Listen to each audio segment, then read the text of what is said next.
Hello friends, good morning. আজকে সকাল সকাল চলে এসেছি তোমাদের সাথে আমার কিছু গাছের কালেকশন শেয়ার করবো বলে।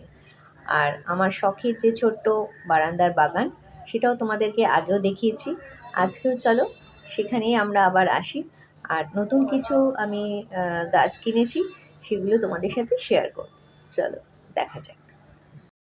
কিছুদিন আগেই নার্সারি থেকে বেশ কিছু গাছ এনেছিলাম। তার মধ্যে এই স্পাইরাল গাছটা কিন্তু ভীষণ সুন্দর। একটা স্পাইরাল গাছ থেকেই দেখো কি সুন্দর ডাল থেকে বাকি গাছগুলো বেরিয়ে এসেছে, দেখতে দারুণ লাগে। আর বাকি এই স্নেক প্ল্যান্ট আর পাতাবাহার আর কিছু ওই সিজনাল ফ্লাওয়ার এই টাইপের গাছই আরও কয়েকটা আছে, সেটাও তোমাদের সাথে শেয়ার করছি। যেমন এটা, এই ফুলগুলো কিন্তু দেখতে দারুণ ভালো লাগে। বেশ কয়েকটা এই টাইপের গাছ আমার আছে। আর এই অ্যালোভেরা গাছটাও আমি নিলাম, কারণ আগের গাছটা খারাপ হয়ে গেছে। তাই এটা নিয়েছি, একটা পাথরকুচি গাছ। আর তারপর আমি একে একে এগুলো পটিং করেছি। দেখো, স্নেক প্ল্যান্টটাকে হ্যাঙ্গিং টবে আমি সুন্দর করে সেট করে নিলাম। আর ছোট টবেই এই ফুল গাছটাকে লাগিয়ে নিয়েছি।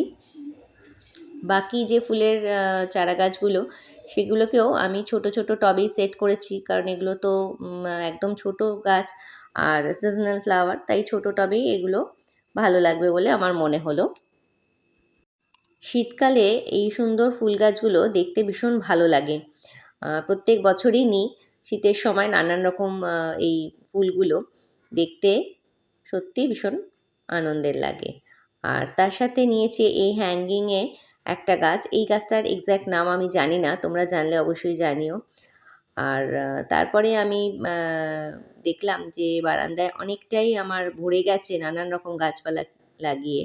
তাই ভাবছি এখন যে গাছগুলো সেট করলাম টবে, এগুলো আমি বারান্দার বাইরের দিকে গ্রিলেই সেট করব। তো চলো তোমাদের সাথে আমি শেয়ার করছি যে বাড়ির বারান্দার বাইরের গ্রিলটায় গাছগুলোকে আমি কিভাবে সেট করেছি।